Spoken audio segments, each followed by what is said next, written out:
longest time we've been in the background, kind of watching everything, seeing everything, and really have kept to ourselves. So when Kim asked me to come, there was actually no apprehension from us to come because we don't think that we really had much to hire. Wait, can I just interrupt because I have to, maybe you should just let everyone know a little bit about your background, because I just met John the other day. I've never met him before. And I want to know where he came from, how he arrived in Medford, living here or what. And if you want to just give your background, he lives here in Medford, I didn't know. So if you want to just say 2 minutes of, just your background. Okay, I grew up in Rochester, New York in the Finger Lakes region.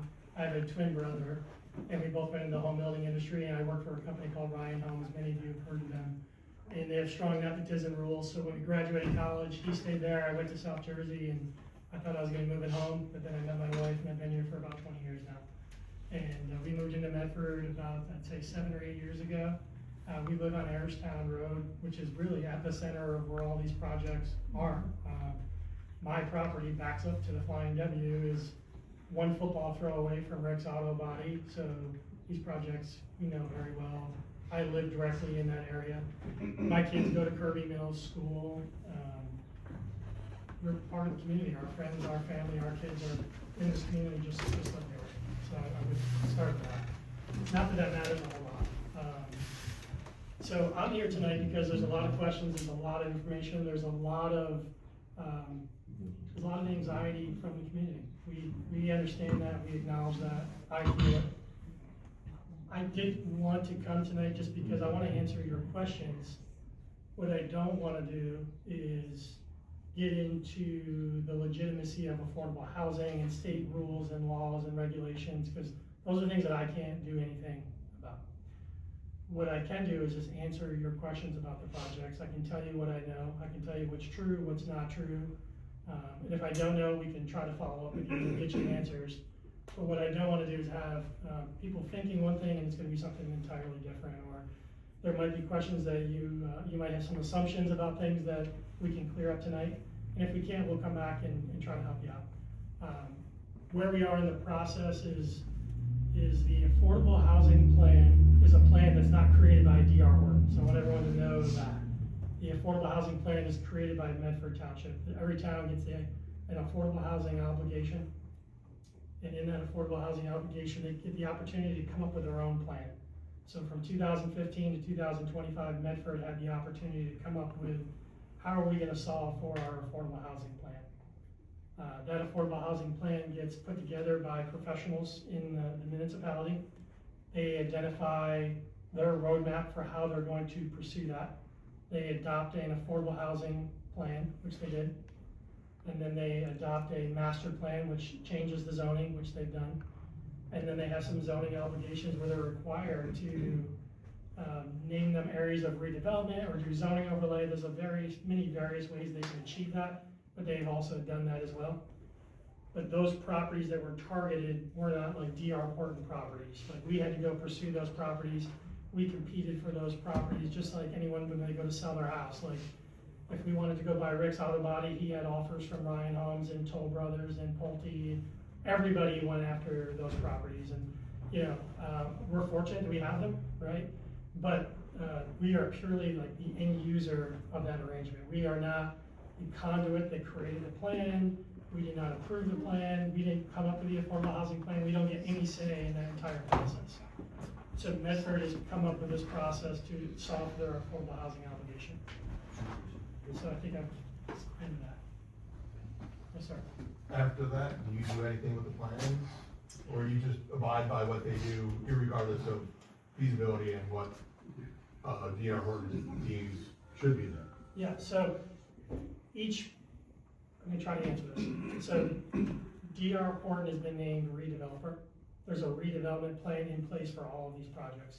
What the redevelopment plan does is effectively create zoning standards that says when you come in before the planning board, you're going to appear before the planning board, you're going to present your project, and that project's going to have to adhere to all the standards that were put into the redevelopment plan.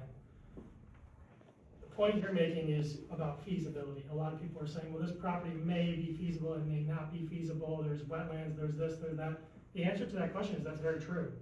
Some of those things are not fully known because there's an exhaustive process to make the determination on whether a project is legitimately buildable or not buildable, or how many you can build there. That's not something that's done in our division office in Mount Laurel. All these projects are subject to LOIs from the state of New Jersey, the DEP, and FHA flood hazard verification, water sewer capacity analysis. There's all kinds of components that are all independent really of the municipality and DR Horton. So yes, the town could say this project with this many homes and this many affordable housing units, and it could happen. Could it be slightly less? Could the configuration of that property change? Potentially. But today, there's no perfect science to that question today. So I would let everyone know that until those things are worked out, it would really be dishonest to tell you, matter of fact, that we are doing this, we are doing that, when we don't actually know that. I hope that answers your question. It kind of does. Feasibility is broad term, I apologize. What I was kind of looking for is, the one thing I noticed is they're putting, these rental units in, which we were told they were supposed to be, like, not rentals, but, and they were putting these decent facades up and breaks in the roofs and things of that nature. Yeah. But if they're all facing north, those affordable homes are gonna be subject to rot, things of that nature. Are you gonna be looking at like, well, we have 4 homes in this location, maybe based on D.R. Horton's expertise in regard to lighting, sunlighting, and, backyard, front yard. These homes really should be at a 45-degree angle here, we can still fit them. Like things, and entrances and egresses and things of that nature. Would you be fine tuning that plan in the long run? Or maybe even, the other thought I had is, okay, they have single family homes over there, right next to other townhomes, but in Ricks, why not make that all single family homes and single family units? And, So you got a lot of stuff in there, so let's try to tackle one at a time. So you don't have to, but no, I appreciate it. but I really do want to. So, the rental units, so we didn't determine if they're rent or for sale. So Medford gets extra credit for their affordable housing units if they are for rent. So as they're consummating their plan, if the town creates an affordable plan and they decide that you are gonna do for rent, instead of getting credit for 40, they would get a 5 or 10% bump for doing it, which means less affordable housing units. So the town had some strategy in how to do that. We're not even a rental company. It's kind of a pain for us because we don't do rental housing. We are gonna have to go build those and effectively develop them and give them to somebody else because you don't make any money off them. You have to develop the land, you have to use up the land space for them, you have to build them to certain UHAC requirements for like barrier-free handicap, there's all kinds of requirements. And then effectively you can only rent them for so much because it's state regulated. It's really not a cash cow for anybody. So where those are in the community is dictated by fair share housing. So one of the key components of the 4th round is that, for example, in the Flying W, if you look at the Flying W, you'll see you're going down Foster Road, and the first thing is 90 affordable housing units by itself. Then as you get down the street, you'll see the community. That's how it's set up, because that's a round 3 project. All the round 4 projects are required to have the affordable housing integrated reasonably within the community. So you don't have a separate section of affordable housing, or that's where they live. Those are the type of things they're trying to get away from. When you're talking about which direction the house faces and sunlight and all that kind of stuff, I would tell you we're nowhere near that. Right now, we're just trying to make sure we can get the units on there because there's a lot of constraints, especially on Ricks. Yeah. There's a ditch that cuts right down the middle of it. When we tied it up, we thought that it was a 50-foot buffer, and it turns out there's a freshwater sturgeon that requires a 150-foot buffer. So the rules of the game are really changing a lot. So that requires us to adapt to it. And the sad thing is that as they change, that can get confusing for the community because everyone looks like, oh, you're pulling the rug out from us, right? It's not really true. When things change, we try to communicate them and be as transparent as we can, but all the plans that you all have seen are truly, they're conceptual. I mean, I know we had some people show up at the planning board and, you showed me this, now you're showing me that, but the reality is all those plans are going to change. And as the DEP looks at them and the wetlands determination is made and cut fill analysis, there's all kinds of components, right, are gonna be part of that. And until we have all that back, we can't really make a determination. The only job that we have all of that back on is the Trollinger Farm. We have a DEP LOI, we have an FHA wetlands permit, we have water permit, we have a sewer permit. Trollinger is buildable, it's more usable than we ever thought it was, frankly. So, now, at least from an environmental standard, right, I can say that. When it comes to entrances and all that kind of stuff, there's a lot of things that are contemplated. There's been some conceptual ones showing them coming in off Ayerstown, or there's T turnarounds, or it's funky, no one really knows right now. I mean, what was required of fair housing was to provide some level of conceptual layout that demonstrate that these properties can accommodate the density that the town put into the fair share plan, right? So the town designated Rick's as 239 townhomes with 40 or so rental units. So the concept layout is naturally going to show that. Could it end up as less units? Certainly. A classic example of that is in 2015, the Flying W was put in for 400 units in Medford and 100 units in Lumberton. Today, the Flying W is down to 192 units. So you could actually question whether the economics of the Flying W even makes sense. Actually, no. It's really, the project is upside down. I mean, you have 192 market rate units in Medford with only 90 units, with 90 affordable housing units. That's almost a 50% set aside. That math typically does not work for anybody. So what we have committed to is just understanding the projects. We've invested a lot of time, a lot of money, a lot of energy. There's a great deal of risk on our end, knowing that, hey, we could go do all these environmental studies and the DEP might come back and say, we're sorry. Instead of 62 usable acres, you have 35, right? And that could present a variety of other issues. It could force another project in Medford, frankly.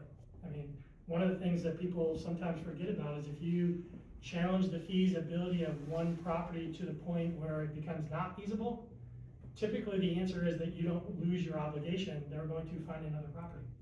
And there's a lot of people who think, well, there's not properties available in Medford. I will tell you that there is. There's plenty of them. And, you know, guys like me do it every day. This is what they do. They scour. You know, you guys are all professionals probably. You're good at your jobs. There's certain things that you know how to do that I don't know how to do.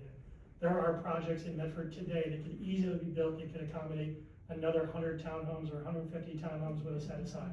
So if Rick's becomes less feasible, instead of being 239 units, it'll end up as 180 units, and then the affordables will, instead of 40, will be 20. But that's just going to enable somebody else to go to another site and create the same type of opportunity, likely. Now, the architectural, you brought up. During the redevelopment plan, we agreed to over $25,000 per house in berms, sod, landscaping, buffers, architectural requirements that supersede any of the zoning in Medford Township. Like Rick's is zoned for residential. You could go build a house there, 65 houses, with vinyl front siding and nobody could say a word. That's not the position that we took. We understood that it's Medford, we want to have a quality product, we want a quality product. Those townhomes are going to sell for $800,000-$900,000. They're not nothing. I mean, you're not giving them away. That buyer's going to demand, something, right? But if you look at the redevelopment plan, you look at the architecturals that we agreed to, they are far above anything we build really, frankly, or anything that's actually exists in Medford. Why you put $900,000 homes across from the sewer plant? Yeah, exactly. Well, you're talking about Earl's piece, the cemetery? Yeah, those won't be as much. Those won't be as much. The little bit different product, smaller home. We didn't put them there. I just want to be clear on that. We were willing to go build them, but the idea and the concept that townhomes go there did not come from us. No, you're the end game. That's exactly right. And whether it was me or anybody, frankly. They kept us quiet long enough so nobody could scream.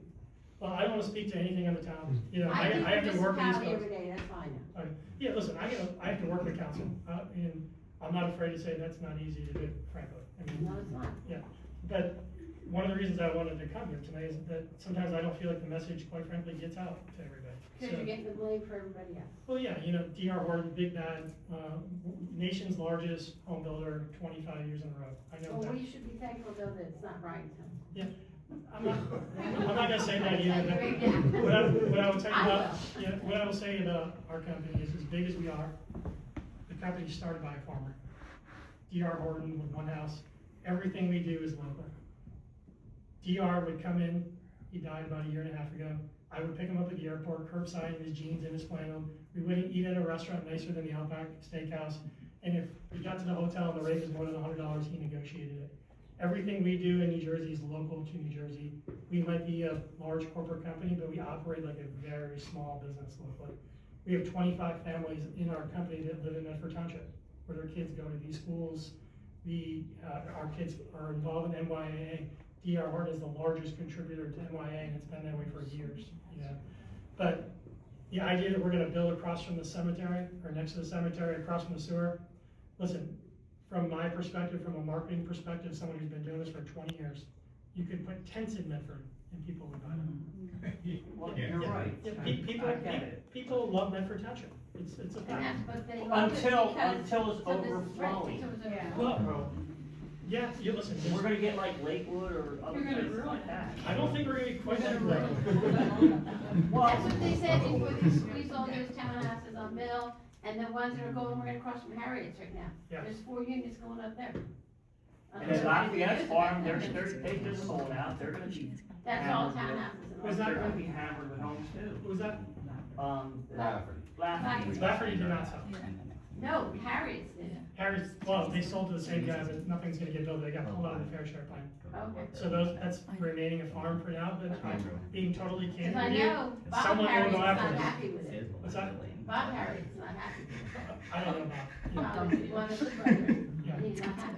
yeah, probably, I mean, yeah, the Lafferty farm is, has water, has sewer, has uplands, it's a very viable piece. I could see someday somebody attempting to build houses there, potentially maybe a new school there, you know, there's a That's lot. the problem, the more houses we build, the more taxes we have to pay because of the schools. And we came here because it was a private, small town.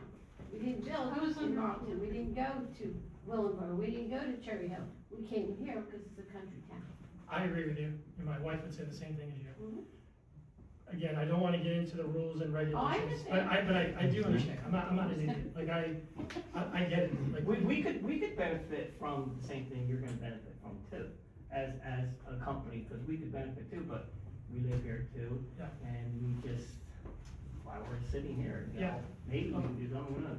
Yeah, listen, I mean, if I wasn't doing it, I'd be watching my competitors build these projects every day. 25, 30 years from now, you know, it's gonna.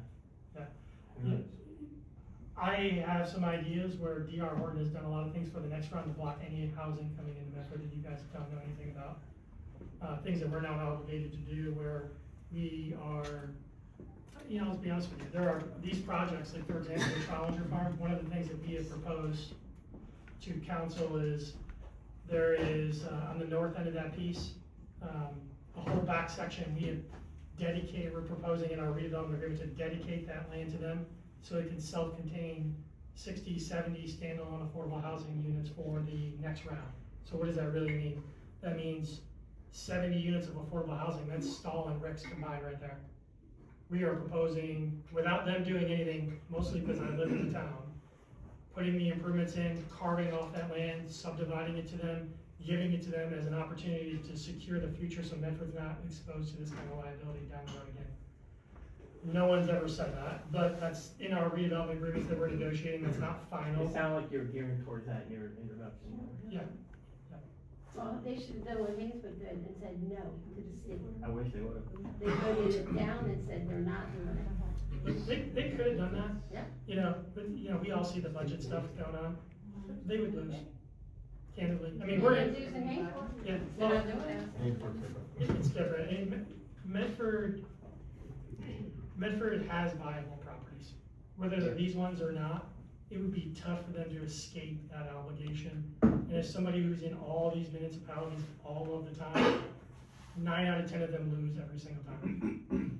And what happens is the municipality goes and spends millions of dollars in litigation. Some of the politicians want the court order so they can show face to their constituents, I understand. But the reality is that more likely than not, you will lose. And that's just being honest as someone who lives in the town. You know what's gonna be honest? New Jersey's gonna be coming up to Philadelphia and it's gonna bankrupt and everybody's gonna leave the state. I think they already are. Yeah, hi. Yes, sir. Yeah, first of all, my respect for standing up there. They used to call that job spear catcher, but you're doing a good job. There are things we agree on. And the responsibility we have for the affordable housing units, it's a responsibility that we're gonna have to fulfill one way or another. So actually, those are things that we can't avoid, because there they are. The question that we have is, our bang for the buck, to do this the way that it's doing, to make it economically feasible for you to come in, the volume that you have to build to make it economically feasible is far beyond what we would have to do to satisfy the affordable housing. So what I think most of the people I've ever spoken to about this want is some way that we can fulfill our obligation, right, without the total impact of 4 times that obligation, or 3.5 times that obligation. Now, that's a little bit off, that's not the part that your company is focused on. I understand your position, and I respect you for coming here today. The part we agree on is we have to do something here.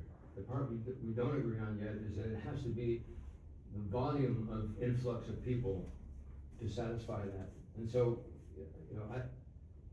when the township, and you're not responsible for what the town council has proposed for these sites, I got that. I wasn't paying attention, I was asleep at the wheel for a lot of time here in Medford. But we're not anymore. But we're not anymore. And if there are alternatives to this, what I'm looking for is some way to understand them, okay? If for whatever reason you can't build on these sites, I mean, look, it has to be economically viable for your company or it's not feasible. That's right. Okay, but one way or another, we as a town have to satisfy those requirements. That's right. Okay, so if there are alternatives to that, what kind of time are we looking at to be able to explore them? Do you have any idea? Well, for the round 4 or for round 5? For round, Round 4, I don't wanna disappoint, round 4 is baked. I mean, Because what? it's baked. I mean, no one Without is, feasibility studies? what's that? Without feasibility studies? Well, the plan itself is submitted and approved. In fact, the court gave a consent order today approving Medford stuff. It's on the docket, you can go look. pending. You mean it's been approved? Wait, Yeah. No, it hasn't. wait, hold on. No, Medford's, Stop. yeah, Medford's fair share round 4 housing plan has Is been it? adopted and approved. Right. That's a fact. Now, that's pending the impact studies and the other things that may happen. But there are other Is that places wait, you stop. can have those Let him houses. answer. Yeah, Medford could have elected for other locations, yes, but the ones that they designated and put into their fair share plan are the ones that are part of the master plan zoning, part of the redevelopment plans, part of the fair share settlement agreement are these parcels. That's the round 4 approved plan by Medford Township. So I'm doing that. I'm not gonna ever say never, but it's, So if those parcels prove to be unfeasible for whatever reason, environmental reasons or whatever reasons, no. So if that were to happen, and let's just say, hey, my competitors are watching all these properties, they wake up every day, they're looking at them. They're at the DEP watching to see if I'm gonna get my LOIs or my, whatever's gonna happen.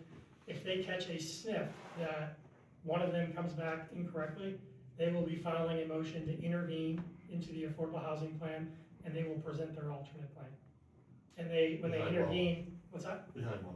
Yeah, wherever, yeah, well, Wawa, we'll talk about Wawa in a second. No, I don't wanna go to Wawa. Yeah, we got bad news on Wawa, I'll tell you about that in a second, but the reality is, I have all my competitors sitting up here today, waiting for us to fail.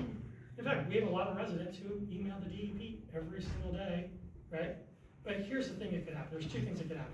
If they become not feasible, to your point, everybody will know that, it's public information, you can't hide from that. What that could potentially do is, it could just drive someone to bring in another site, right? It's very unlikely that they will all become unfeasible, so you could reduce the density on those, right? Or what else could happen? I mean, bricks could become garden-style apartments. You could use half the land space and have 3-story garden-style apartments there, right? There's a lot of different ways you could skin the cat, right? I'm not so sure you're not doing that. What do you mean by that? Well, I mean, you're not really, actually, you haven't been totally upfront. The plan is conceptual, Huh? is what you're saying, that the plan is conceptual, so we Yeah. don't know what's gonna happen? Right. Yeah, the plan is conceptual. The density and the product type and the units that are there are not that's not our making our decision, right? We are working within the constraints of the plan that was put together. Builders don't come into towns and create their affordable housing plan. That would be amazing if we could do that. But the governing body gets the opportunity to create their own plan. So we have to fit within that box. Now, There are a lot of things that can change that, and that's just being totally candid with you. We do not know for sure, with the exception of Trollinger, that we are going to get that exact density. I mean, listen, Rick's right now is showing 28-foot wide, 65-foot deep townhomes. They're a luxury townhome. Well, if you lose acreage, they could go to 20-foot wide townhomes, and there's a lot of things that happen before that project just went out the window. The product would change, maybe they go from 2-story to 3-story. There's a lot of things configuration-wise before it just says it's not feasible. But it's very possible that the DEP or someone could go out there and say, hey, listen, I know you spent a lot of money, but it's not feasible. It's not gonna work. And that does present issues not only for us, but for the municipality. Right. So the issues it presents with, I'm sorry, okay, you're with it. The issues it presents for the municipality, if that were to prove true, okay? There's your competitors in the wings, there's other properties that are being looked at, there's a variety of things that can happen. What's the time frame on that? For them to, For a new plan to be approved? well, that's a long process. I mean, the reality is to get through the DEP, I'll give you an example. The Trollinger LOI was turned in 14 months ago. We just got it back April 10th. Right. So during this whole time, we are giving the land seller millions of dollars.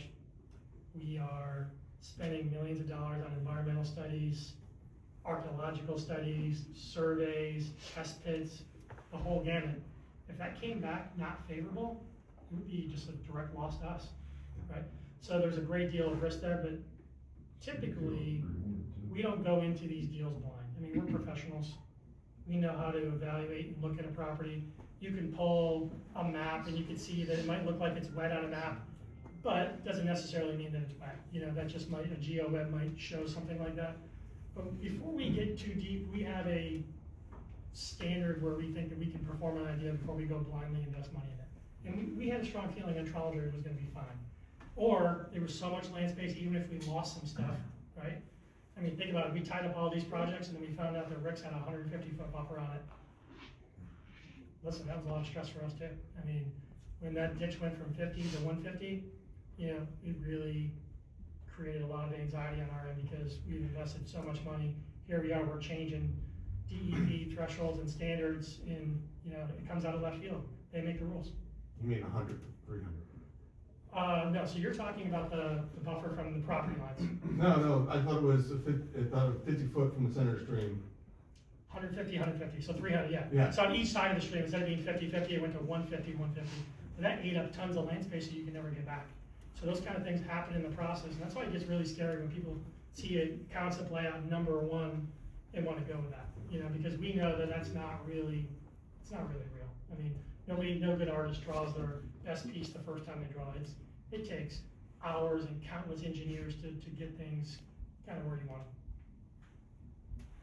So is Stokeland gonna have to look out at that stuff? At the community? Yeah, Well, I mean, that would be awful. yeah. It's at my back window, so we can mow it. But I would just say this one more time to everyone, whether it was us, it Or would be, somebody it that would be did somebody. something nice. Yeah, but the I project, don't like your little, whatever it is. I that don't you're think doing. he's the bad guy though.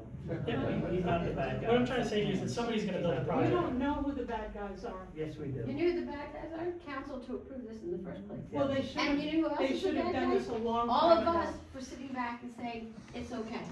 We didn't know. You're right, but when we vote, we need to find out if they're thieves or not. And I've been in the garbage business for 50 years, and I know administrators, I know council, and trust me, most of them hate me, because I'll say my mind. Because with trash, there's a lot of thieves out there. We're the only family business left in this county. Everybody else is sold out, and we fight them, my husband and I, every single day, okay? And a lot of administrators hate me, but I don't care, because I stand for the people. Right. And that's what the councils don't, and that's what's wrong with New Jersey. We need to push back, and I don't care if you're Republican or Democrat, because I'm an independent. I want to stand for my country. I don't care what Because there's politics. so many Yeah. places that they can, like, off Skeet Road, there's a whole Right, place. sure, there's woods and all that. Yeah. Well, Bob Myers wanted to take the one across from the post office and that was stuff. And I'm hoping they don't do that. From the post Where's the office problem? on behind it, you know what I'm saying? Probably just across from FAC on the bypass, right on the bypass directly across. Not by there. Or 541, sorry. Right past Wawa, heading to London. By the church. Yeah, Right Yeah, past, after the restaurant on the front road. same side of the road as the restaurant, and you go on right. Exactly right. Do you know Fields the that you see there. Kestrels Across from the on ballpark. Ark Creek? No, The ballparks are all the way up. And then we have bog turtles, right at the property that you're planning on destroying. And, so I think that, what's gonna happen to them? We're gonna follow whatever the environmental rules are. And listen, Okay. we're a public company, we don't go blindly and break. Because I'm starting on that. Yeah, here's the thing, I heard some stuff, we don't do backdoor deals, we don't play like that, we're not a local builder, we're a public builder, right? We follow the rules to a T. I mean, the DEP is going to have tremendous say in all the things that you're talking about, and I would tell you, they're not exactly pro-builder. I mean, they are generally looking to preserve and create less land space for people like us. Right. That's why the agency particularly exists, so. There's so many environmental problems that you're gonna have. You have the salamanders in there, you have bog turtles in that one place, and then you have kestrels in the other place. I've seen them. Yeah. Take a picture and upload them. Not only that, Oh, they I get have every, one they get them every day. question. They get them every day. I have one question. What's DR Horton's plan to help Medford School District with the amount of homes that they're gonna be building? What is their contribution gonna be to the schools, or you as a Medford resident, to your taxes? I know my taxes have gone up. My taxes have tripled in 25 years. Well, they should I'm have over to do a $18,000 a year now. Yeah, I mean, it's ridiculous. yeah. So the short answer is I don't have like a math equation to answer it. What I will tell you is this, is that we have, first off, the Flying W needs to get built. Why does the Flying W need to get built? Because it's all age restricted housing, so no school kids. 77 cents on every dollar from that project goes directly to the schools with no impact on schools. Right now, we are proposing to build that project despite the fact that the economics are upside down. So everyone talks about the set aside percentages of these jobs. We have basically said as a gift to Medford Township that we will go build the Flying W despite that they've lost 119 market rate units. And there's a 90 unit affordable housing obligation with only 192 units. That project standalone will generate millions of dollars for the school district on the north end. But then you have to build a new school, right? Well, I think, so I actually know Kiera very well with the school board. I actually met with her, maybe 2 weeks ago. That was the first time. And, we are trying to work in collaboration with them, but the reality is that, the town's had I don't want to be pointing fingers. I want to just be clear about that. This There's is been- your town. Yeah, that it is. you're My kids destroying. go to Kirby Mill. I mean, listen, the schools will be impacted. But there's been so much time to think and contemplate about these things that we're at the point now where nothing has been contemplated. So trying to solve for all that today is very difficult, right? I mean, So, the burden for the rules, if you will, the schools are the responsibility of the community, technically speaking. Now, there's other projects in town that have not been built yet. I mean, for example, we talked about behind the wall. Why don't you go work on those? Well, so behind the wall, Yeah, we're not happy. yeah, so behind, You're gonna impact everybody. so today, behind the Wawa is zoned for 650 homes. It's been zoned, it's approved by Medford Township in a redevelopment plan. A builder could come in tomorrow and build that project. What are they building in?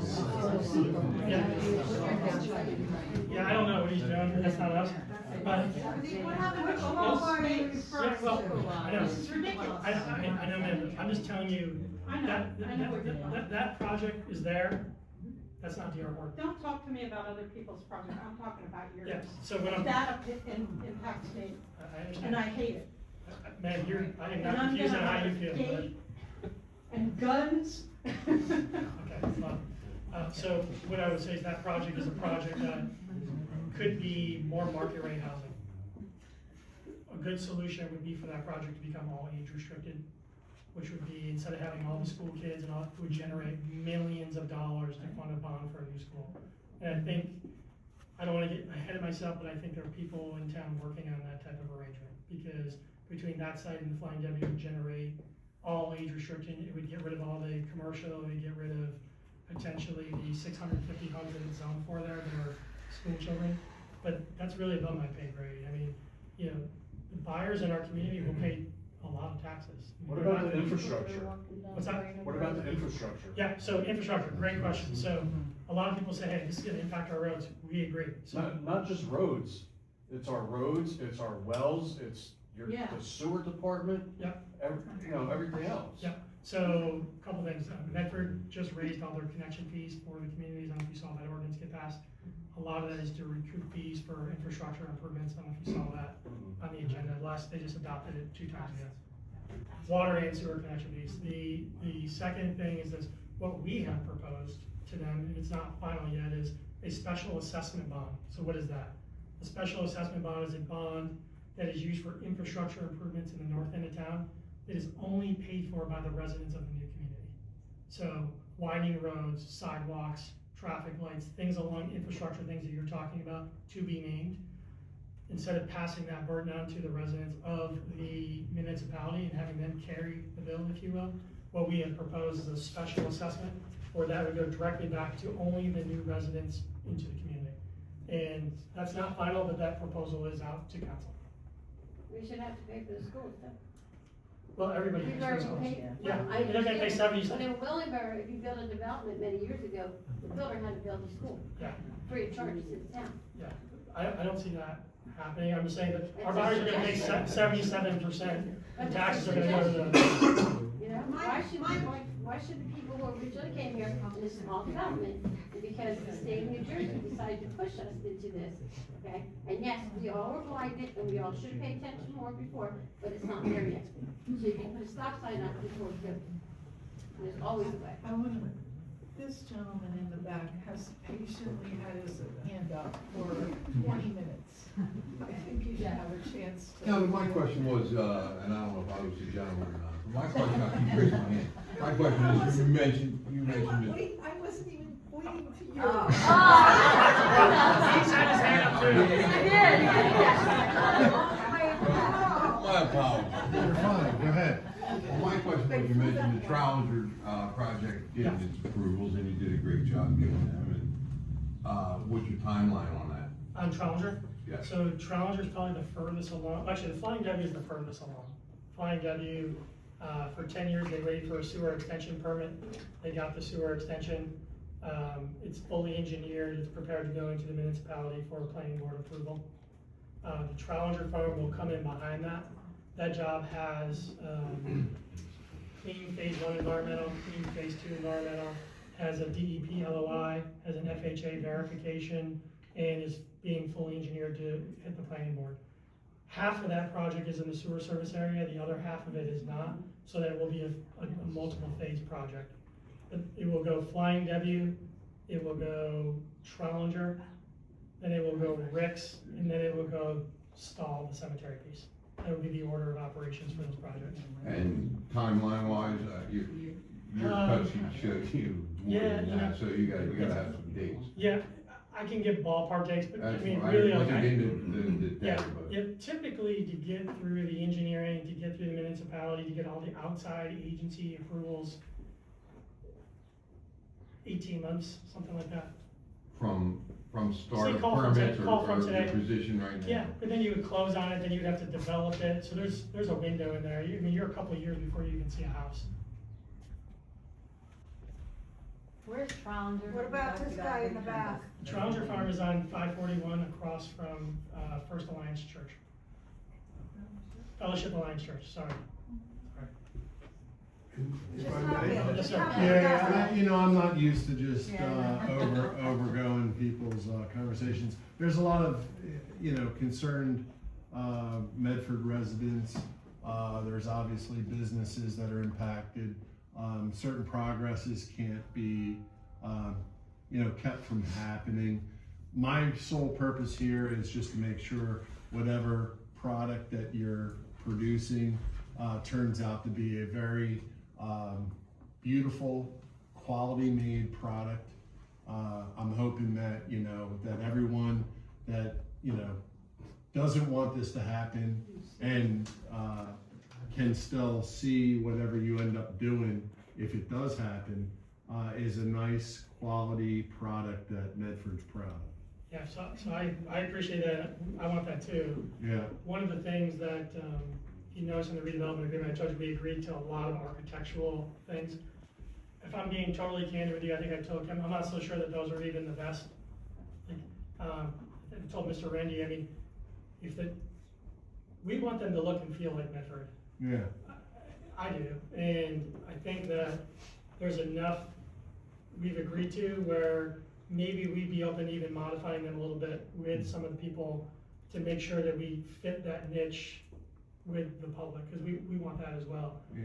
Scott Taylor for the town had tremendous oversight in the planner on what we do, how we do it, how high, everything like that. So we agreed to kind of everything, but there might be opportunity to make that better, and that's something we're definitely open to. I mean, Yeah, I mean, if you're gonna do it right, and pledge in front of everyone that the quality product for Medford would be done right. Because we know that we can't stop every progress, and we know that there are certain things that need to happen here in our community because of state mandate. Does it all need to be happening at the one place? Many people are saying no, that the plans don't need to all happen in the one location. they may not be. I mean, But my main concern is that, cheap product isn't put up, and that, if I can't stop it, my goal is at least to have you put the best product you guys have ever done here in Medford. Yeah, I like that, we're open to that, and I think I told Ken, I mean, if there's a collaboration effort to make sure that we fit that, I think that's a win-win for everybody. I mean, listen, some of the single-family homes, I mean, look at Medford today, $1 million, not uncommon, right? I mean, some of the single-family homes in Trousdale will push north of that. That's gonna require a certain level of spec, if you will. Most of the homes around there aren't that though. Yeah, they're not, but like, I mean, listen, we did a round. This room right here. I'll give you an example. We built a project in Round 3 on Harford Road. We did not get the approvals, we did not do the entitlements, we just bought improved lots. That developer, they got them approved, had postage stamp lots with houses that were bigger for the lots, architectural stuff that we kind of had to adhere to as part of the redevelopment plan. Those houses today they're listed today for over $1 million on MLS. So we agree that the architectural, the character, and it not only should fit that demographic, but should also fit Medford, and we're willing to collaborate on it. It's a special community, About so. Florida States? Yes. The houses on Hartford Road, and then you go across 70 on the right there? those- Yeah. Off And that- you guys built that? So we didn't do the approvals, we didn't do the land development, all we did was buy lots from a developer there. So the architectural, the lot sizes, all that kind of, we didn't build somebody else's kind of approvals, does that make sense? Those were awful. I just went by them the other day. Yeah, they're boxes, Yeah, that's they- nothing. they are. My concern is, okay, what I'm saying is you're already losing money, you're saying you're losing money by the Flying W, correct? Yeah, Flying W, the economics, I'm sorry guys, guys, man, go ahead. Let me just finish. You're saying you're already losing money. And listen, I'm gonna say sorry before I go into my next. I know people will not buy a DR home built house, okay? My concern is you're already losing money. You're a builder. You have a corporation to answer to. I get that. I work for a large corporation. You have things to answer to. You've gotta make a profit on this. Where are you gonna, you're saying you're losing money, so that means you're gonna have to cut corners somewhere. And they say, DR Horton has a habit of, you walk in, it's a beautiful looking house. But when you look at the structure they call them 15-year houses. So you're talking about a young couple buying this house, just married, they're buying marketplace housing, just married. 15 years down the road, they got 2-3 kids who are getting into the expensive time of their life. They're gonna end up, are they gonna be putting structural repairs into the house? Are they gonna not be able to, because they have to put all the structure, all this money into the house? Are they just gonna walk away and move out and live west? and then we're gonna have a bunch of houses that are just empty, because people had to abandon them, because they couldn't afford to live and make the proper repairs to the homes. That's my concern. Now, for me, I'm gonna be retired, but, doesn't matter, but I still think about the families that will be moving into them. I think about me when I was young, buying my first home, and how much effort it is, and today it's even harder to buy a home. And how hard, I see how hard my children have to work to own their homes. It's a lot. So what this gentleman here was saying, we want quality built homes, you're telling us you're already losing money, you're gonna be cutting, even your corporation. I didn't say losing money. What leads to. I'm saying the economics of that deal are very difficult. Right, you Yeah. came in a little late and missed Oh, what okay. he explained Yeah, to so us. what I would say to you is this. You wanna run it But by? if Yeah, you no, look up D.R. Horton, I'm sorry, but they don't have a great reputation. No. And I would like to see you get back some of that reputation by building a quality home in Medford. Well, that's a fair request. I will say this, is that, Not on top of each other. yeah, but, I couldn't believe those other places. I just saw. See, that has to go back to the town. You have to fight the town to make them, well, make them meet the requirement. what I would say to you is two things, is, sorry. I heard Medford Chase isn't gonna let you use their Amenities. Yeah. anything. We wouldn't expect them to. I mean, that's not an expectation. I mean, we'll table it. I just want to address this because this is important to me. So D.R. Horton's a big company. A lot of big companies, you can go Google search and you're gonna find some of that stuff. I'm not here to tell you that no one's ever complained about a D.R. Horton house. That would be irresponsible. What I would tell you is that D.R. Horton has delivered over 1,000 homes in Medford over the last 40 years. And if you call the municipality, or if you call the homeowners associations in any one of those communities, ask them how many complaints they have. Which communities? Go to Medford Walk, ask those residents who've been there. Go to Hawthorne Estates, who those people lived there for 6 years and the developer left the job last summer, and ask Chris Noel, who showed up with a $300,000 check and rebuilt all their common area after we had already left the job, had no financial obligation and dealt with flooding in the back there when the developer was responsible for all those things.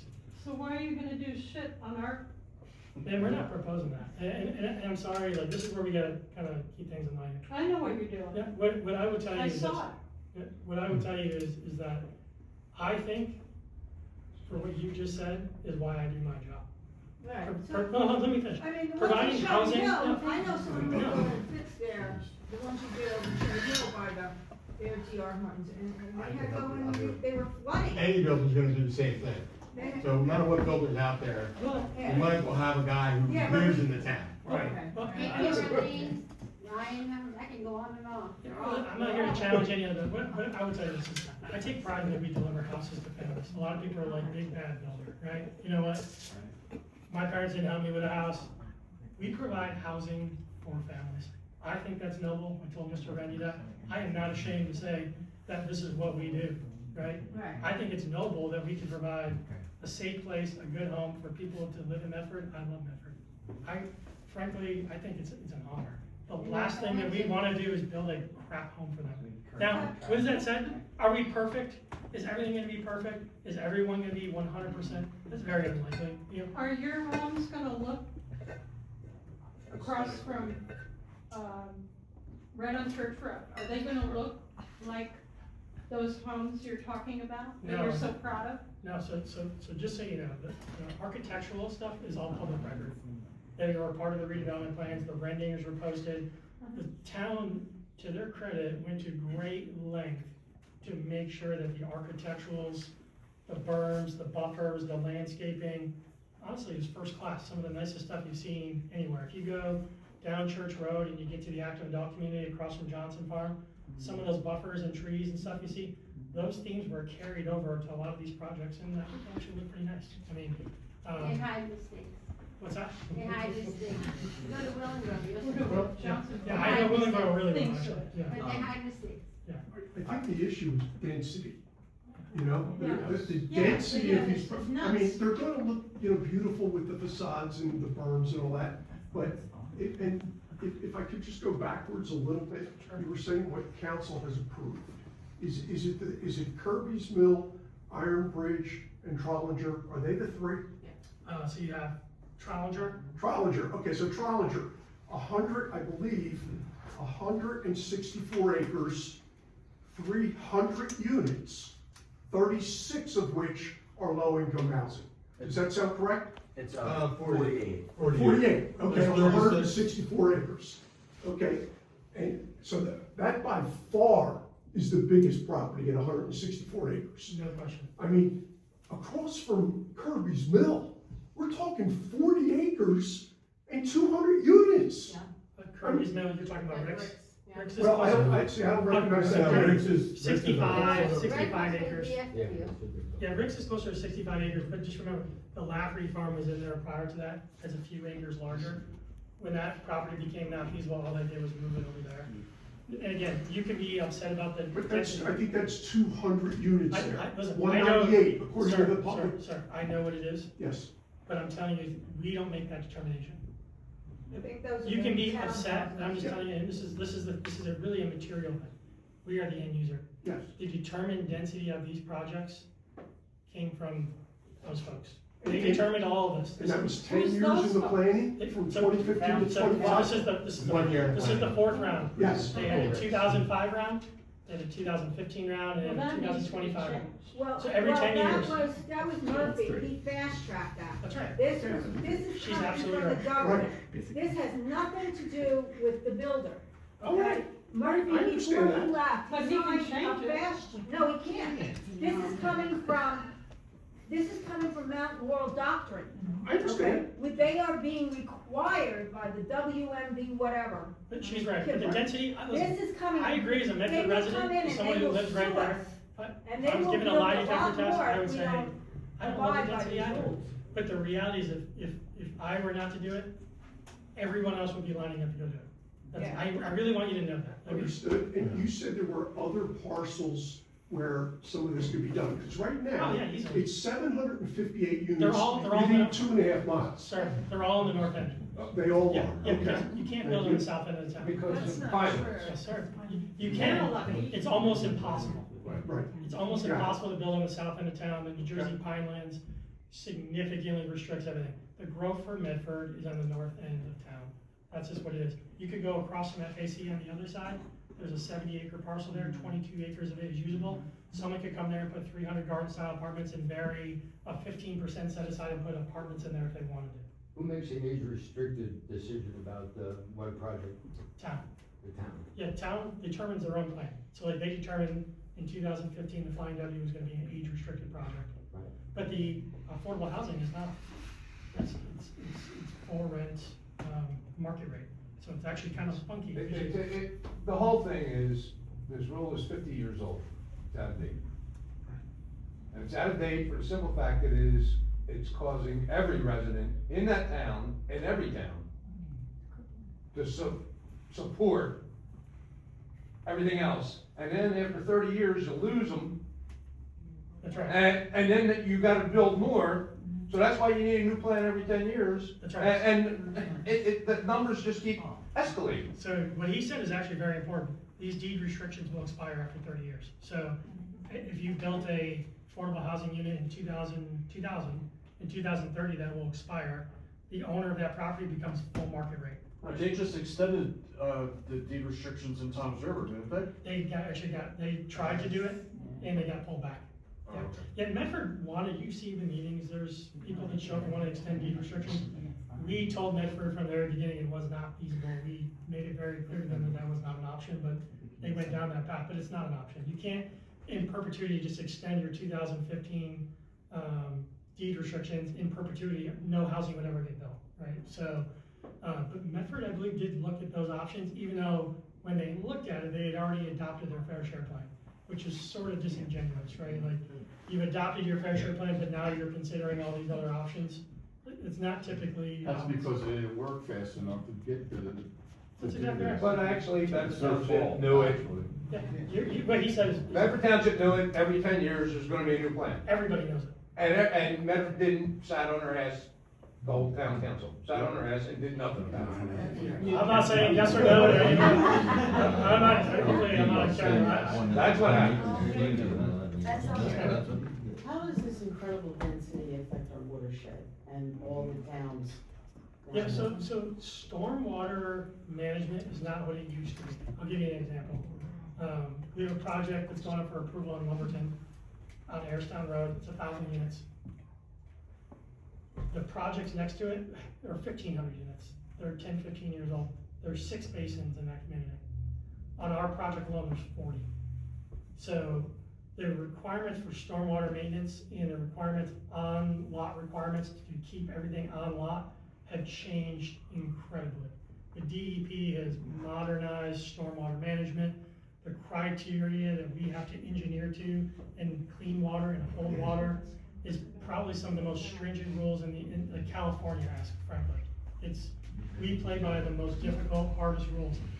Really, from our perspective, we think it's overdone. You might not think that, but really all it does is add additional costs in the process. We have to develop way more basins. It costs our developers more money to do, and effectively, it just raises, The house. your kids are trying to buy a house, right? Well, the cost to provide that house just went up because instead of doing 5 or 6 basins, we gotta do 40, right?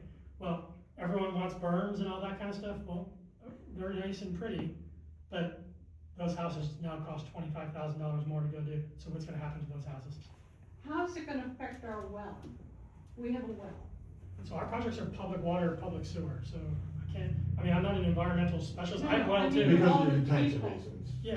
All the people and the crap that's coming down our way. Yeah. Yeah. I would say those things are contemplated. I don't have a scientific answer for you, Yeah. but I That's a understand. problem. Yeah, well, I think it's a good concern. It's not gonna affect your well or your septic. Yeah, yes, sir. Do they use pesticides on the lawn there? We don't treat any of the yards. Now, the homeowners association might, listen, drive by Medford Chase, look how green it's one of the greenest buffered communities you'll see. Look at Church, it's not like that by accident. All those communities are treated. Because doing that will affect our wells. Yeah, well, I'm just telling you, all those neighboring communities today are heavily, listen, Rick's has oil tanks and everything on the property today. I could argue the environmental is going to get better. We're gonna remove all those things which were leaking. So that stuff is going into your wells. If there was a concern, I could probably make the argument that the concern is greater today than it would be removing an auto body store. Well, according to today's society, they say cows are the problem. I'm not getting into it. Bricks is a bigger problem. Can I just run a scenario real quickly, with regard to the wetlands and DEP permits, how far along and when are you gonna submit them? For where? Hmm? For which community? I guess, specifically Rick's, but Rick's and the other one. Before you answer that, if they come back, and let's say at Rick's, the lower portion is deemed wetlands, and you can't build there? Yep. And then, but you can just build up top, and that's still feasible for you to do? Yeah, because Those 20 units that are down there, do they have to go somewhere else? Or Yeah. can we say, hey, look, we can't build 20 affordable homes here, do we still have to meet the 132 requirement? Okay, a couple questions. For all the projects, the Flying W has an LOI and has an FHA buildable. Trollinger has an LOI and has an FHA buildable. Stall, we got comments back today on the FHA and the LOI. Stall's probably 90% good to go. Like, there was an area we were concerned about, but that came back pretty good. Rick's, nothing is even Rick's is probably the most complex. But let's So I just, will get a notice there's because I'm 185 feet away. there's written laws on who gets, I got notified of the Flying W when they did it, because I neighbored the Flying W. Okay, so I will get a. Yeah, you'll get a Okay. certified thing in the mail that says, and then, so Wait, well, while it's done, it'll be like a envelope from the UPS or whatever, and it'll just say certified now, and it'll notify you that there's a pending application. And then when they actually issue it, they do it again. That's what, 200 foot?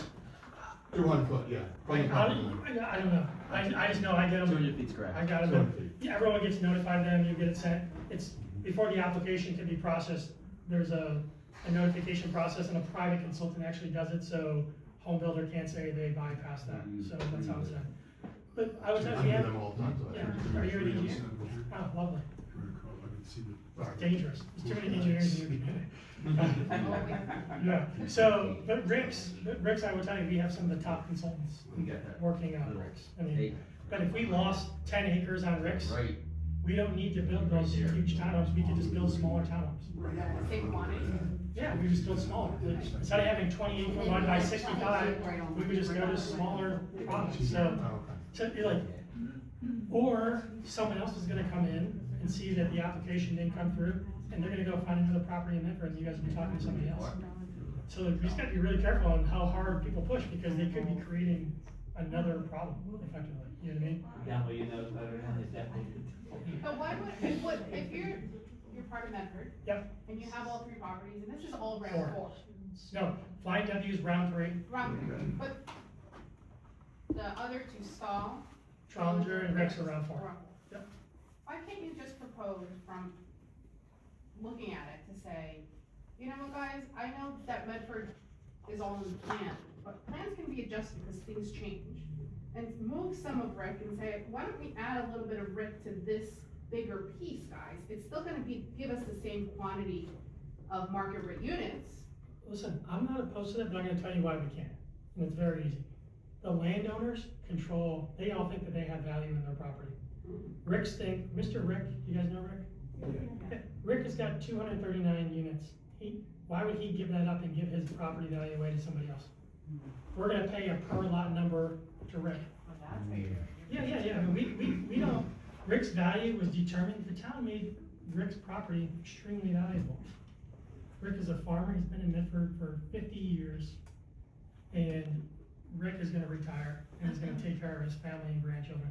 Rick is not gonna go, I say, thought hey, you said take. you're selling it to Stall selling it to you. That's right, so, yeah, So someone even beat us to. Stall's buying and flipping it to us, yeah. Or you're buying it from Stall by parcel. Yeah, so Stall's Stall's buying buying it from Rick, So and Rick- Stall's contracted with us. Right. So Rick has got a number based on X amount of units in his plan, it's a known number.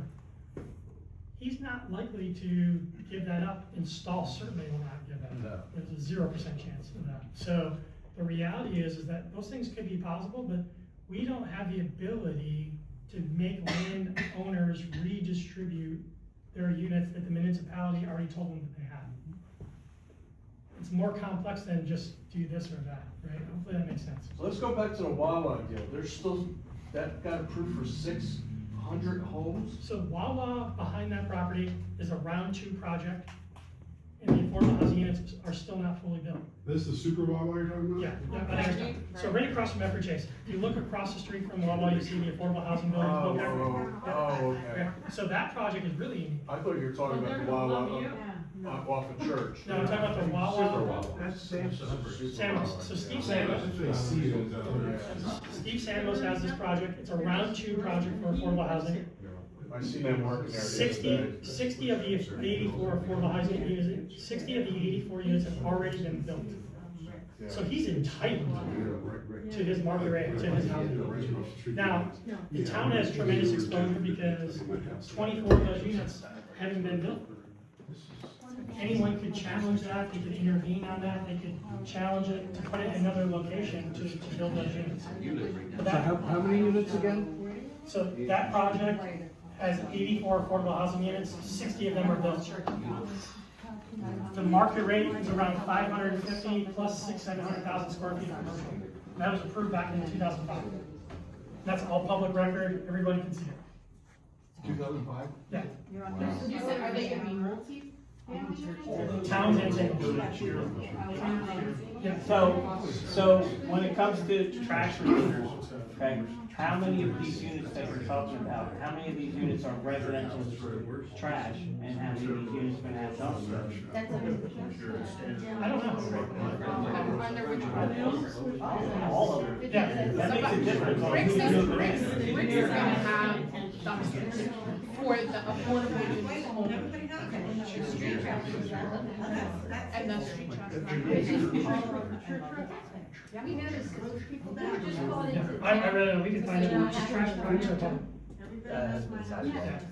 So what we don't have in Medford. Bid out, trash is bid out. Yeah, sorry guys, I just want to share this with you, it's an important question. he asked about trash and recycling. So there's when you have a redevelopment plan, the next step is to have a redevelopment agreement. And a lot of those things are, Excuse me. a lot of those things are dealt with during a redevelopment agreement, and that redevelopment agreement is not final. Who was the builder of the 600? Remember, folks? I don't think there's been one identified. Not yet. No, I don't know, I mean, Steve is litigating with Medford Township today, it's all public record. They're arguing about that property. I don't know all the merits of that, I just know that there's litigation there, and that's gonna have to be resolved between Medford and Steve, and we're not a party to that. I lived there for quite a while now. Where is that? I'm in Brookside. Okay. And, the Samos originally proposed those developments that included the affordable housing. What they did was they built those 2 elementary schools with a lot of funding from the state, because they said those elementary schools would support those developments. Will they still be available for that? I don't know, I know that Steve had a redevelopment agreement, it's all public record, so I'm not gonna say anything yet. That redevelopment agreement called for a water tower to be 50% paid by the town, 50% by him. It called for the town to buy pipeline credits. I don't know if those redevelopment agreements are still active or if they're null and void. They're litigating, so I would just say, I don't have all the facts to speak to that. It's so long ago. He was also gonna put a big shopping center there. Yeah, I told him, calls for commercial, yeah. And Target and a big. Best Buy had all of that stuff there, yeah. Across the So street if from the City. water tower goes by there, Right. are they gonna be putting a water That's where the tower town on hall is. Trollinger? I think the projects are likely going to need a water tower. Both? Where, no, you need one in the north end probably. They're doing flow testing and pressure testing and stuff now, so it's one of those things that's not determined, but my gut is a water tower will be needed for the project on the north. But they don't know where as of yet. No location's been determined. The Samos piece, the agreement that they had in place called for it to be on his property and for a portion of the land to be dedicated back to the town, because Medford Water is private. Right. So where we land on all that now, I actually think we might have some of those answers in the next couple weeks, because we're working through a redevelopment agreement with Medford Township, and these semantics kind of get horse traded during that process. I'm pretty sure the water tower will go on the corner of Ayerstown and New Freedom Road, where they dug the test well 20 years ago. Somewhere in that area would make sense, because that's a high point for pressure, yeah, so, or Cherville in that area, so, I mean, we have our preference, but Chris Lowe and the town is ultimately gonna tell us where to put it. That's where Where's it's your gonna go. preference? You're right, 'cause they're testing. I know. All the trees, though, that's- Closer to 70, somewhere in there. Someone told me it was going on Trollinger, so I was pretty upset. No, it's not going. Trollinger would be the worst location for it. Okay, good. Yes, sir. Excuse me, guys, I'd love to hear this. Okay, for me, I understand that you got the horse, it's already saddled, there's all the things that are in place already. My only rub in this whole thing is the total volume that we're going to have to accommodate just to meet the standard for the affordable housing.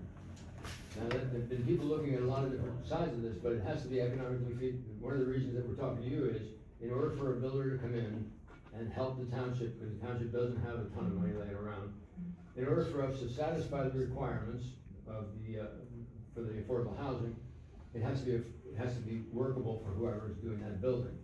So if we find smaller areas in the north end that could accommodate that, if your competition comes in and finds those, they still have to be able to afford to build those things, and we're starting all over again with somebody. So our only resistance to you is in the size of that horse, right? Yeah. That's it. We know how many affordable housing units have to be here. What we're trying to find out is there some way that we can meet this quota without the total volume that's gonna make it. That would make it economically viable for you as a builder to come in. Yeah, well, you want the truth? Yeah. No. No, but what I will tell you is this, and this is where. Is it 4-1? Yeah. 4-1. Yeah, so here's what I will, sir, I'm sorry, I didn't catch your name. Tom? Sir, so what I will say is this. Sometimes you can't undo what's already been done. But looking forward, some of the things that we have proposed to Medford Township to prevent this sprawl again, like we are not obligated to dedicate 20 acres of the Trollinger piece to have freestanding affordable housing for round 5. Nobody thought about the impact of round 4 over the last 10 years, right? So I live here, I don't wanna see this sprawl continue potentially. What can we do going Where forward? do you live? Harristown Road. There's town. Yeah. Yeah, right down the street from Skokie, next door to Rick's. So what my focus is take builder hat off, is what can we do going forward? But that requires the collaboration of not just us, but the people in the building down the street too. I mean, political climate in Medford is unique. We need to be able to work with them, work on a plan that addresses the stuff over the next 10 years. And there's a way to go about this where we don't have to do it this way. But that's gonna require a lot of people like you who care, and to get our politicians and people in town who know about this stuff. We have lots of engineers, we have a lot of professionals. I mean, listen, I know a lot about affordable housing and building. There's a lot that I could do to help fix this going forward, but undoing it is very, very, very low probability. I'm being totally honest with you. Because I think the reason that a lot of people, it looks like they're trying to stop you, that's not exactly what's happening. Yeah. What we're trying to stop is the total volume that's necessary to fulfill our obligation. Yeah. You know, ideally, we would like to spend, like any rational human being, the least amount possible to accomplish the objective that we have. Yeah. And that's the whole rub here. So I totally understand it. I appreciate it. When I Find a go over mobile there, home park that'll come in and put in 177 units on 40 acres, and you get your wish, but Well, you're not gonna find that either. So. What we gotta think about is the next round. I mean, what are we gonna do for an affordable housing fund? What are we gonna do, where are we gonna put these projects? How can we deal with these things today? So we're not talking about the same type of things and graveling up the community 10 years from now. So we can't undo the past, really can't. It's gonna be hard to do. But we can put together a plan where everybody's not going like this all the time, and we can figure out how to make it better down the road. And that's really been my focus. Like, I know enough, because I'm in all these towns, that if it wasn't me, it would be somebody else. So that allows me to put my head on the pillow in it. Because I know that if I wasn't building these, somebody else would be doing them. In fact, I would be walking in the room and my competitors would be walking out trying to buy Ritz. It's just how it was. So somebody would have been doing it. I'm glad I got them because I love Medford. My kids are here, my family's here. I want to do a good job here. I really mean that. I'm not into the politics and with these guys over here. We want to do good projects. Now, does that mean we're going to make everybody happy along the way? Probably not. But I also believe that there is a solution for round 5 if we can come together and not have a similar type situation. I also think there's an opportunity to work the Samos piece out where it's not 650 market rate housing with 1 million square foot of commercial, where you could have an age restricted project that could almost fully fund all these schools potentially. I really do believe that. The North End is the best deal for the county, right? I mean, There's really nowhere else. that's to satisfy the obligation. North End. They can't go on the other side of 70, because it's Pinelands is a Pinelands very are different. everybody. I think that if we took a You map brought swing set in the Pinelands. and you looked at the map and you looked at what is now open land that we all enjoy on the north side, and you say, and you look at what is designated farmland, long term, and where other farms are and what's gonna go away, you just color coded it. There's no point in calling us a farm community anymore, because the farms are gonna be nestled in between huge developments. They're giving us. And nobody's gonna farm them, because it doesn't make any sense. You're not wrong. In fact, the governor just announced new rules to make it even easier for that to happen. I mean, that's the direction of government. Is today there's a housing shortfall in New Jersey. What pricing is high because there's not enough houses. I mean, if there were a lot more houses available, pricing would come down. But there's nothing available. Well, why don't they build on things that are abandoned, like, we were speaking earlier, like old stores. They could do more of it, but yeah, I mean, those properties are typically ideal because they already have infrastructure there. You know, they're typically on main roads, they have sewer capacity, water capacity, so that's not what we do. We're not a high-rise infill type of. No, I understand that, but people I do mean, that. why don't they utilize, Listen, go to Morristown and look at the mall. I know, I mean, that's what we were talking about yeah, earlier. you can't even see the mall anymore. I mean, like, go to the Morristown, we're in Morristown right now, next to the county farm. We're building the farm right next door to it right now, developing it in Morristown, New Jersey. The county farm right on Centerton Road. Yeah. Right next door, we have a townhouse project. So And then next door is the adult community. Tell Brothers is right across the street. They took the one last round. We're right across the street on this one here. That's what's designed to happen. I'm not saying I agree with any of it. I'm just Shopping is saying. online now. What's that? Shopping is online now. Yeah, a lot of it is. Yeah, those shopping centers are struggling, but those farms, to your point, not just Medford. Well, Morristown had to fulfill their share of it. That's why they're putting them out there. Yeah, but if you also look at Morristown, you drive by the elementary school today, the Allen School, and they have a 150 unit freestanding building. 6 of them being developed today, which means somebody thought about it 10 years ago to create an affordable housing fund to identify the land where they could do a standalone project, because that standalone project probably saved them hundreds and hundreds and hundreds of future market rate housing, because they were able to find one dedicated location to do it. And it takes a lot of foresight to do that. That's where going to the monthly meetings could benefit. Yes. Our prior, the people, council, really didn't care, okay? They didn't plan for anything in the future.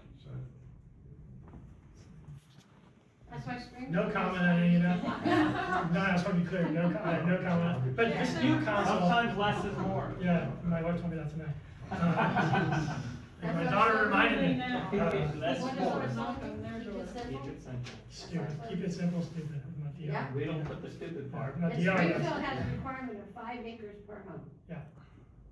Out in here, bro. That's where we have our business. So what are we doing about the school? You said you spoke to Kira. Yeah, Challengers was 4 So acres. the schools, I think we need to talk, I don't want to represent anything on behalf of the schools. What I will tell you is that if you call Completely Kiara and ask her, obliterated. is DR Horton collaborating and communicating with them, I can confidently say, Town has it, yes. owns it. Now, is everybody else? I don't know. You can ask her. But the schools are gonna need to be addressed. The school has a bond that's expiring. They're gonna be going out to referendum potentially. But I really think the Samos piece is a key ingredient to that. If that could be an age-restricted project that would generate millions and millions of dollars of revenue with no school kids, that could fund a school. But that requires a lot of strategic planning with Steve Samos, Medford Township. But that's not for years. That's right, yeah. So But what's gonna happen now, if you already have some permits and you see some of these properties going up, Flying W's almost done, even though some's rate ages, some is not, Yeah. there's no room in the schools. yeah, so the schools are, I mean, they're looking at things. I can't represent what their plans are. I mean, listen, I feel like I do have a lot to worry about as it is. I don't know that I can solve that particular issue. I know that my kids go to those schools. My wife is an educator. My mother-in-law is a retired educator. My father-in-law is a retired educator. The schools matter to us too. Can I afford to go build a new school? No. Can we figure out how we can collaborate and make the best of the situation? We definitely want to. Yeah. We really do. I mean, we spend a lot of time on this, and probably more than people would give us credit for. I don't know that there's an answer today for that, but I know that is a real issue. That solution is gonna require more than just DR Horton. It's gonna require the community, it's gonna require council, it's gonna require the school board to work together to do that. Yeah, and also I would like to note that in the redevelopment plans that were passed by Medford Township, we're required to do a school impact study, which we're currently working on, which will tell us how many school students we plan these community projects will bring in, and it will also tell us how much additional income it will bring to the schools as well. We're currently working on those studies for all 4 projects, and once we have those, then it'll be much easier for the school to game plan on how to handle this. And we'll present that all to planning board, so there's no like hide the ball. I mean, the studies are done through like Rutgers University. Yeah. Yeah, so they're done through an independent company. We present them at the planning board, and we are in direct communication with the schools. So we've shared plenty of stuff with them, right, just recently, right? Yeah, I think you sent over a whole package. Send over a whole package. We give them the timing of the jobs, our estimated, delivery dates. Like, it's not like, we have no interest in not engaging and working with them, but, no home builders going around building new schools. I think So if we wanna escape all this mess, we just go further south. Shimon, Tabernacle, is anything out there gonna be built up? Well, Or is that the last action? every town has an affordable housing obligation, no one is immune to that. That's Pineland, right? Yeah, it is Pinelands, yep, so it does get, Really it does, What it's, about Bel Air?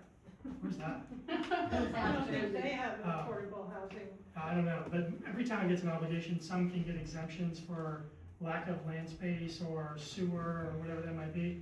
And I think you'll find like Shimon, Tabernacle, some of those areas will fall into that category. The average cost of the home in the town that it provides affordable housing. Well, Belair, you're talking about up in Pennsauken, right? No, California. Oh, I'm from California. well, that's where all this rule came from. Yeah. Thank you. This whole state I have- follows California. And Philadelphia. How many people here already heard In New York. my analysis of the educational impact? Raise your hand. I don't want to waste your time, but the impact that you're talking about that's being planned on being done is being done way too late. Okay? By the time they come up with these numbers, these projects are gonna be built already, or in the process of being built, and the students are going to be here. And then by the time the analysis and impact gets to the educators, okay, it takes several years to hire an architect, plan where you're gonna build a building, to get state approval on the whole thing. So as far as the educational impact, I spent a month on that, and that's my expertise. The bottom line is, the school districts are gonna be impacted by a minimum of $20.5 million a year. And that is based on numbers. When I first did the study, it took me a month, about 2 months ago. And as everybody really knows right now, the costs associated with doing business in the whole United States has escalated tremendously, and there is no signs of it decreasing.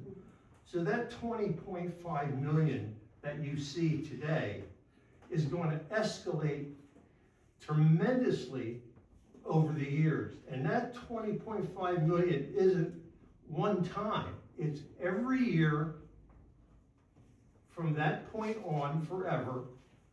And it is going to be compounded by the growth rate that we have economically. So the impact educationally is going to be incredible. It's going to take a minimum, I thought we'd be able to get away with one building being expanded, Kirby's Mill. But Cherville's going to have to be expanded also. So In the middle school. we're already talking about, I thought 20 classrooms, we're talking closer to 40, and that doesn't count the middle school. That's possibly going to be impacted. And down the road, okay, eventually it's going to affect the high school district. It's going to affect Shawnee. Okay, right now, there's enough space to house the students, but the problem is all the students that are going to be impacted because of these developments are Shawnee kids. But who's going to be the person that tells these certain families, we don't have enough room in Shawnee, we have to bus your child to Seneca? Are those people going to be happy? They moved to Medford for a certain reason, for their kids to go to Medford Elementary and then to go to Shawnee. And even though all the curriculums in the high school district are exactly the same, people are going to have a hard time with that. Plus, it's going to cost more for transportation to get them to and from. So the educational impact is something that isn't a one-time deal. And no matter how many bonds you float, it isn't going to be enough. It isn't going to be enough to cover it. Not counting the infrastructure. The infrastructure of Medford is a minimum of $12.5 million a year. So you're talking over about $35 million a year that'll increase over the years for the costs for these developments, the maximum amount of money we're gonna get for taxation for these developments is about $27 million a year. Who's gonna pay for the difference? We all are. The people that are here already. Right. So our taxes are gonna go up. You're gonna have all these housing developments pop up, high-density housing, and our property values are gonna go down. Taxes up, property value down. All the money you put into where you live is gonna be decreased. I think it's. And that's the bottom line. That's the bottom line at the end of this. There's not many positives that we can get out of this. So all we can do is keep our thumb on it and make sure we get the best we can of what we have. I have faith in this guy. I think he's a good person. Okay? But the bottom line is, what's happening here isn't good for our town. It isn't going to be the old Medford anymore. Okay? It's going to be a town that is filled with high-density housing developments popping up all over. It's gonna be destroyed just like Morristown. And right now, after doing this for 10 months, and I was talking to Kim and I was talking to my wife about it, I think we're wasting our breath and our time talking to council because they didn't do the job 10 years ago. That's where it started. Okay? We need to start attacking the people at the top. Yeah. You suggested that a long time ago. You're dead on. Yes.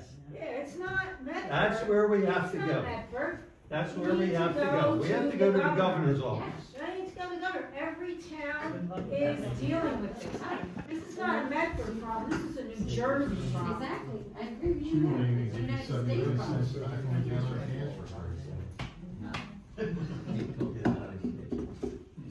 This started from Murphy Fast Track affordable housing. Yeah, because I think Christie actually ended it and then Yes. brought it back. Young lady, and then. Yeah, it's okay. We live on Church, and I think a lot of people here live either off Church or on Church, and I know you live right behind us. Behind you? Yeah, you introduced yourself to me at a meeting. Are you, okay, you're by Patton's? We're 323. We're on right Patton. across Oh, from the Rex. horseshoe around your, okay. Yeah. Okay. So we're right across, Okay. and we're panicking. We put our life savings into this home, like, we're coming up on a year. We put a lot more money into it. We didn't know this was happening, and then the bomb got dropped on us. So our thing right now is obviously we have to deal with it. It's not your fault. Appreciate you being here, heard everything you have to say. But I feel like the people that are there living on that road, we don't know what's going on, what it's looking like. And I know you don't have all the answers right now, but it would give a lot of clarity for people if you were to share them as you got them. Because, I mean, we can't get out of we have a horseshoe driveway because we can't back out onto our road. Yeah. I wait 2 minutes to pull out of the driveway, there's so many cars flying on the road, we almost get smacked pulling into our driveway. That road's crazy, I'm sure you know. Yep. The four-way stop there was just an accident, like, it's crazy. Not only that, but everything across from us, I mean, we're deciding whether we need to do something with our well, but we don't know if we should put the money into it. Are we gonna have to connect to water, sewer, all those kind of things? It's really frightening. I just feel like the council's never been transparent with this whole thing. So I understand you being here today and being transparent. I can imagine you understand what that road's gonna look like. Yeah. But if you could be at the meetings or give transparency, of putting something in our mailbox or something, so we understand what's going on every step of the way. Because I mean, like I said, we just put our life savings into buying our first home, to be told 7 months later we're gonna be 800 homes are on top of us. Yeah. Like Traffic's gonna be ridiculous. it's terrifying. There probably could be a mechanism where we communicate more. I don't go to meetings every week. I get on an airplane, I'm in a different state. So I try to watch them on TV. It's frustrating to watch a little bit. Yeah. I think we can figure out something. Yeah, I mean, Kim, you guys communicate with Kim, right? Yeah. Yeah, and I wanna say we, talked about having sort of a series of tonight's discussion ongoing. Yeah. And John offered to come when he's in town. As he said, he travels a lot, he has children, he has soccer games, what have you. But we're gonna try to keep a series going every 2 weeks and continue what we do every 2 weeks. Yeah. Just share information, ideas, concerns, updates. So why don't we do this? Anthony does this every day. I was gonna ask, who's this guy over here? He's the guy who's gonna do this. Good job. Anthony is going to email Kim every 2 weeks with updates. That's great, because And now, then Kim can Yeah. share the updates with you guys, because I'm gonna be, listen, you might not like what we have to say, but we wanna get it out to you. I mean, we can put the truth out to you, Okay. because, so if we give it to Kim, we don't wanna email everybody, but if we push it out to Kim, And I have the meetings every 2 Yeah. weeks. yeah, I'll not a share lot it. changes in this point in the game every couple weeks. I mean, really, the Flying W is the one where we have an engineered plan, you could push that out, probably. The thing is, it hasn't gone to the planning board, so like, if you see and something changes, I don't want you to be all disappointed. What are they gonna do with Forstertown Road? Are they gonna widen it? Fostertown Road, like well, you have to run You water and can't. sewer down the There's- road. There's no way you can widen that road. I think as you get down, it gets widened a little. I don't know if I've seen the offsite plans for that. The What happens to Kirby's Mill? So there's currently traffic studies are being finalized for those both as we speak, which will tell us exactly what we have to do. And then we'll have to go through the DEP to get that approved, as well as, for Trollingers, CR 51's a county road, so we'll have to have county approve any changes to that road as well. We're definitely thinking on, some widening on 541 for Fostertown. I'm not sure exactly what the What plan about will be. Kirby's Mill, isn't that a Yeah, historical? that's site? a whole, I Yeah, mean, like, Kirby's Mill is very delicate. I don't think anyone knows exactly today what that looks like. yeah, that's gonna be a problem for Well, you. it's. Well, you can't widen the bridge. You can't wind the bridge, I mean, it's You kind must. of baked a little bit with what's there. I don't have the answer for that, but it's, Tom and I, we talked about this is a big area of focus, and one of the developers actually dedicated the corner of the land back to the town, the whole corner, to be able to have some space there to work through some of those situations. Stalled it, actually, he actually did end up dedicating that whole corner piece there back to the town. Well, I don't think he's doing that as a gesture. No. Most of that is wet. And it Yeah, can't be well, put the in. And approved he plan. knows it, so it'll cost him too much money to do anything else. He tried to get 3 building lots out of it, I think, in the affordable, but they are very wet, so I think versus trying to put 3 houses There's there. a stream in there. Yeah, so I think, but those are the kind of updates that can be communicated fairly, right? And as we have them. Stall is not Santa Claus, believe me. Here's the other thing I will say is this, sorry, sir. If you have questions, get them to Kim, because then we can also respond back to those. We have people that do this every day. He wakes up, and this is all he does every single day, is work on these jobs. Sometimes it gets to me when like there's a crazy Facebook post and my friends in town are giving me a hard time, right? So, but if you have questions, I would say let's just use Kim as that conduit. Try to channel them together, maybe like every couple weeks. And then when we respond, we can respond with an update, and we can also answer those questions to the best of our ability. So that way there's constant communication, nobody's surprised about what's happening. Yeah, or I think to just make it more streamlined is just email directly, if that's okay. Yeah, absolutely. Anthony, So- and that way, he's got it, he Good can luck. answer it, and it's not me in the mix, and, Oh, just make sure you're gonna respond, that's all I need. Yeah, so, I mean, right now I'm just he, but I'm Anthony Johnson. I handle, the entitlements for Burlington County and, Medford. You guys, everyone in this town seems to be really invested in the town, which I appreciate, and this is John's town, so I wanna do whatever I can to make this the easiest process for you guys, so I gladly will provide updates every 2 weeks. And I've already decided to do business it. cards or any way that we can. I have all mine right here. who do you work for? I work for Exactly, Horton as right? well. Oh. Horton as Yeah. well. Well, and he has no girlfriend, so he's got plenty of time. That's what I like about him, he's invested in my public life too. But private. Private, yeah. All right. So, well, I do have one last question, if I don't wanna use. No, that's right, anyone this else gentleman, up. sir, here had a question. Yeah. I was just wondering on the Fostertown Road, if they were gonna try to straighten those curves out, or, make it wider. Curves, is there, like by the cemetery? Yeah, if you're Yes. going down to the cemetery and you're going towards Flying W, I mean, that's a bad S curve right there. Yeah. Plus, it's low, so I mean, that always floods. And it floods on Church Road, so I mean, those people will never get out. So the flooding is a concern, because of emergency vehicles, how would they get to Right. those homes, right?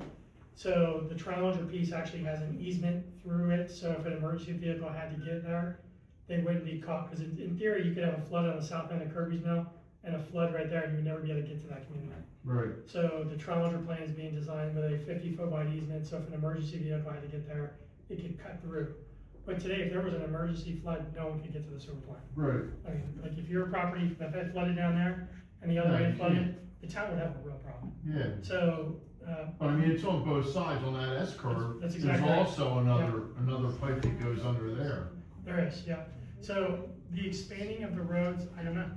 I really don't. I mean, but I think the Flying W is gonna be the first one that comes up for approvals and is the furthest along with engineering, where those type of questions are gonna start to iron themselves out. Right.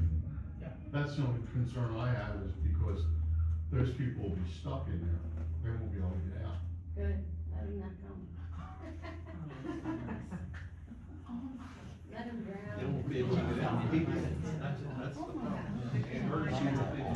So my suggestion is though, people here, if you really wanna see for phase 5, because that's what we're gonna be dealing with, is we need to start doing something in Trenton. And Go to Trenton? our politicians need to know that New Jersey is done with this. I mean, how much can we keep building, how much, like, I drive down Church Road every morning to work, and I pass Rick's, and I look at Rick's every morning and I say, pretty soon that's not gonna be there. I'm not gonna see the cattle there. I'm not gonna see like the nice little fog coming off and the sunrise coming up and the fields. That's gonna be gone. Hey, has anybody taken a field trip to the landfill lately? I'm there every day. We're filling up. We're filling up. We are. I don't know where else we're gonna go. It's not just the legislation, it's what is Medford planning to be for Route 5? If you can't change the legislation, what is the plan going to be for this town? That is Right, critical. no, right, and push our council to have a plan, a better plan for phase 5. All wrong, kind of taking the trash. Wow, really, it's, So, that's what it is, it's the government that, in New Jersey, killing us. If folks, Kim has got a question. They're running operated by other people to make it look good, but it's not. We're the tier house. He's doing the same thing. Hey folks, I think we have one more question here. So, there's been some talk that there hasn't been enough room for a playground or tennis court or basketball court at Rick's. Because we took the size of, at Lafferty Harriet, the size of that development and squished it into Rick's the last minute. Do you have any updates on whether there will be a playground or are there any plans? Is it possible or is the area too small? I know there's a lot of development related questions, wetlands questions, buffer and so forth that you alluded to. Are there any updates at all about a playground or a basketball court or anything? Yeah, well, we want to do those things. Right. So the last thing we want to do is have to deal with Medford Chase calling us, telling us our residents are running over into Brookside and using all. Yeah, they're really upset. Yeah, like, that's not a phone call we want to get. So there's two things that are going to happen. We are either going to put something there if we can. And just so you know, Lafferty didn't have anything on their plan. Oh. So important to know. We're either going to do something or we are going to do something else in town. So if we can't feasibly. Also something else. Yeah, we're in not, town. that's just not how we operate. There was talk of putting a fence along our property. There is, yeah, there's a fence and buffer so people can't just walk across over there, right? So our buyers like to have those things too. So like, it's a selling feature for us to be able to have pickleball or whatever those amenities are. A townhome buyer might have a kid or two, they wanna use the playground, they wanna do that. So if we can physically put them on the property, we always do that. it's rare that we And they never don't do. make the lots so small, you can put a swing set in your own backyard. Yeah, the lots are actually single family, they're fee simple lots, and actually people will have some more like single family rights, they're not condominium, where they could do stuff in their own backyard, their own decks, all that Because kind of remember, stuff. more playgrounds, more trouble. Yeah. And you see what happened at the carnival in Maple Shade. I saw it, did you see how hard it is to make people like, so, you know, but the short answer is, if we can do something, we will do it. If we cannot do something, we will do something else in town, even if it was a donation to MYA or recreation or something like that. We won't do nothing. We will try to figure out to do, something that's right by our own residents, because our buyers are gonna end up buying there. And You they don't know, want those things. I see the people, you know, the other affordable housing over in, across from the Wawas. Across from the wall, okay. Like Cheryl. Samos's piece, yeah. Yeah, anyway, they're on foot. They walk into town. They don't have cars. A lot of them have, I guess some of them have cars, the people that can afford to live there. But the people that can afford to live there, they're walking. And they're walking into town. Is that what's gonna happen with this group?